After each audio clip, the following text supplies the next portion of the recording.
Let's turn to Kamran Bokhari. He's the Director of Strategy and Programs at the Center for Global Policy. He is also the Senior Lecturer at the University of Ottawa. Thanks for being with us, Kamran. And the ties between the U.S. and Turkey, they're strained, and they're further strained over this pass to Bronson. Why is Erdogan so adamant about not releasing him?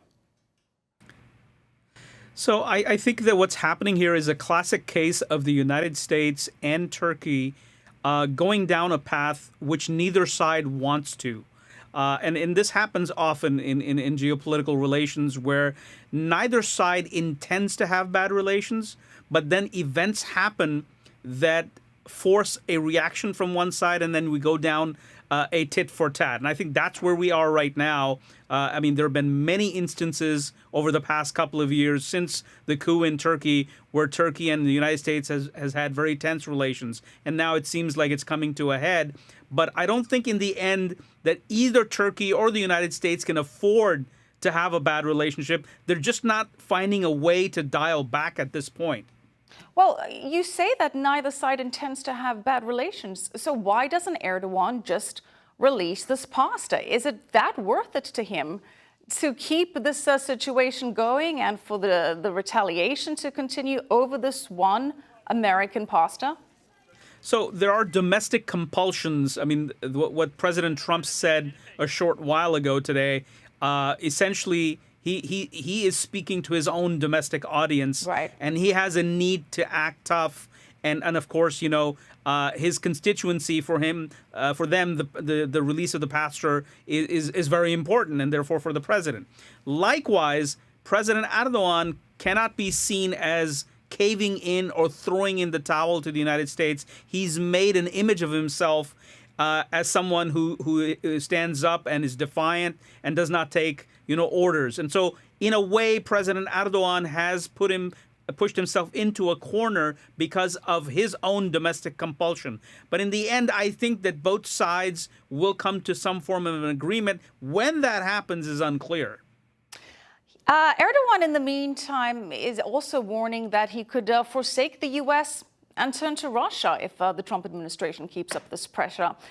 Safe to argue that Turkey is already getting closer to Russia regardless, certainly with an acquisition of Russian anti-missile defense systems and other signs that are indicating that Erdogan is in fact already moving in that direction. I think that's more rhetoric. I mean, there's not much substance there for a number of reasons. One is that the Turkish armed forces operate with American-built military platforms. It's not easy for a country to just, after decades of using one form of military hardware to all of a sudden just switch over to another, and in this case, Russia. The other thing is Russia is not really a friend of Turkey.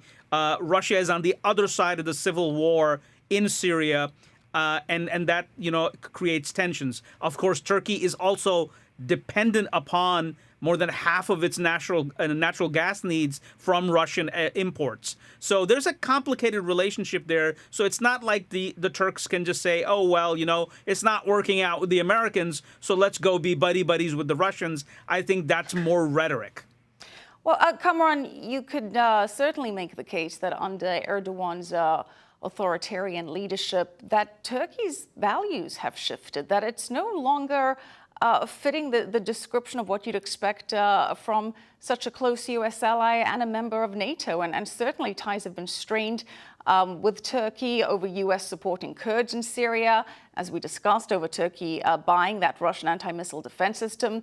Turkey's taking a more threatening position against Israel. Should Turkey still be a NATO ally?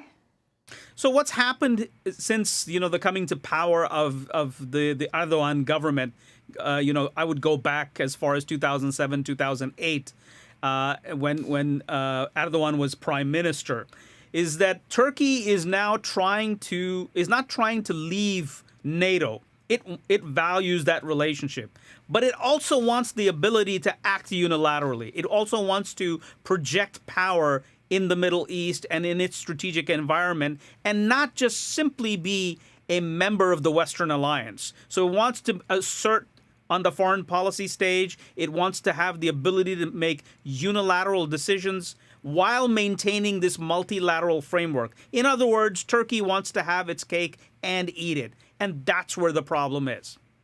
And certainly problems with Turkey's economy. Erdogan is blaming it on a campaign by foreign powers, as he calls it. And sure, the president's tariffs did sort of throw Turkey over the edge, the straw that broke the camel's back, if you will. But you can certainly make the case that Turkey's economy has been languishing for some time under Erdogan's policies.